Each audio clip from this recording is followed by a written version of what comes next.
बोलिए गोवर्धन धारी भगवान की जय हो। तब से भगवान हो गए गोवर्धन धारी। अब तो 7 दिन तक अनवरत रात दिन मेघ बरसते रहे और 7 दिन तक बाल बालों को लेकर के भगवान गोवर्धन के नीचे थे।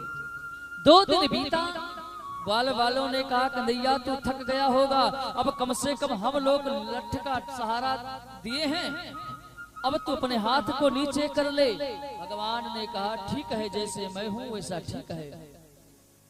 एक ने कहा क्यों रे कन्हैया, तुझे लगता है तू अकेला इस गोवर्धन को पकड़ कर रखा है? अरे हमने भी लाठी का सहारा दे रखा है। भगवान ने कहा ठीक है भैया, तो थोड़ा गोवर्धन को पकड़ के रखना, मैं अपना हाथ सीधा कर लूं। जो ही कन्हैया ने थोड़े से अपनी उंगली को उठाया, सबकी लाठी तड़ तड़ तड़ तड़ करके टूट गई। सबने कहा कन्हैया बचाओ, कन्हैया बचाओ। कन्हैया ने पुनः लगा दिया अपनी उंगली को। अब तो सब ग्वाल वालों को पता चला कि मैं उठाया था गोवर्धन को, लेकिन उठाने वाला तो कन्हैया है, उठाने वाला तो मेरा प्रभु है। अब तो मेरे कन्हैया को कोई माखन खिला रहा है, कोई मिश्री खिला रहा है, कोई कुछ खिला रहा है। कन्हैया मेरे तरफ से 7 दिन तक अनवरत बारिश होती रही और मेरे कन्हैया 7 दिन तक गोवर्धन को अपने कंष्टिका उंगली पर उठा करके रखे। इस समय भगवान कृष्ण की आयु 7 वर्ष की थी। 7 वर्ष की आयु थी। कुछ लोग भगवान से अपनी बराबरी करते हैं, कौन से कृष्ण कौन से राम, मैं भी राम हूं, मैं भी कृष्ण हूं। प्यारे मैं चैलेंज देता हूं, मेरे कन्हैया ने 7 दिन तक 7 कोस वाले गोवर्धन को अपने कनिष्ठ का उंगली पर उठा करके रखा और तुम 7 कुंटल उठा करके उठा लो, 7 घंटे खड़े रहो तो मैं कृष्ण को छोड़कर तुम्हारी कथा कहना चालू कर दूंगा।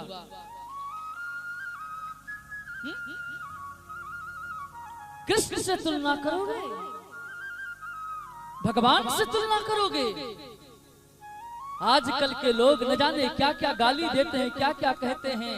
साहब हम सूर्य को ऊपर गंदला फेंकेंगे तो सूर्य पर कुछ नहीं जाएगा, वो गंदला वापस होकर के अपने ऊपर ही आता है।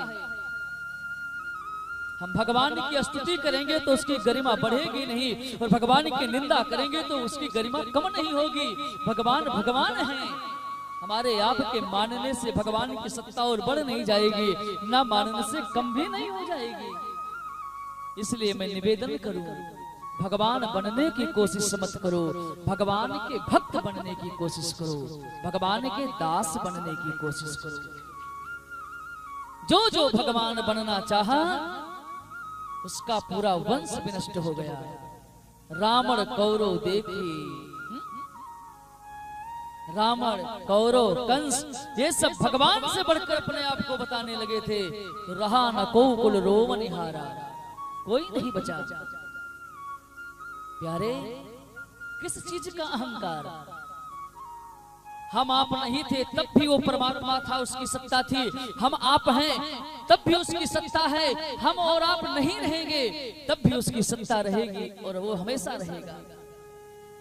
इसको कोई काट नहीं सकता। लेकिन प्यारे आजकल कहने में शर्म आता है, न जाने कौन कौन से धर्म को उत्पन्न करके हमारे सनातन धर्म को विनष्ट करना चाहते हैं। लेकिन समझ ले मेरे भाई बहन, जैसे वृक्ष होता है, वृक्ष की यदि जड़ स्वस्थ है तो उसके टहनियां, उसके पत्ते, उसके फल सब स्वस्थ हैं। जिस दिन जड़ सूख जाएगा, आप टहनियों को जल देते रहोगे तो टहनी बचने वाली नहीं है।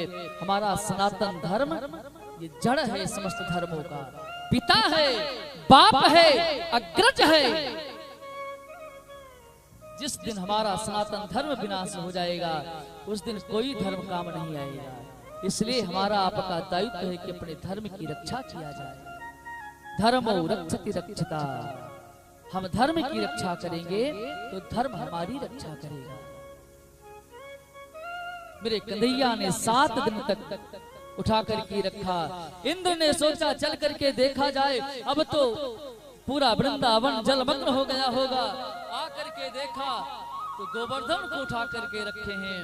इंद्र को आश्चर्य हुआ, आकर के भगवान के चरणों में प्रणाम किया, वंदन किया कि हे प्रभु, मैं आपको समझ न पाया, मैं आपको समझ न पाया, हमारी दुष्टता को आप क्षमा करें।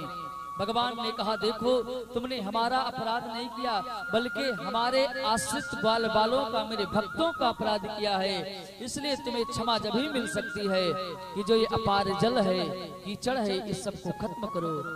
इंद्र ने तुरंत भगवान भास्कर से निवेदन किया। भगवान सूर्य नारायण ने अपने किरणों से समस्त जलों को सोख दिया। चंद्रमा को आदेश दिया, चंद्रमा ने शीतलता प्रदान करके अमृत की वर्षा करके वनस्पति को नवीन कर दिया, और गंगा जल से और कामधेनु गौ के दूध से भगवान कृष्ण का अभिषेक किया इंद्र ने। और भगवान की भक्ति लेकर के पुनः इंद्र अपने लोक को जाते हैं। भगवान सुखदेव कहते हैं, राजन, भगवान ने गोवर्धन को उठा करके जो काम त्रेता में नहीं कर पाए थे, हनुमान जी ने वचन दिया था, वो द्वापर में कृष्ण के रूप में आकर के गोवर्धन को सम्मान दिया, गोवर्धन की पूजा किया। बोलिए बाल कृष्ण भगवान की जय।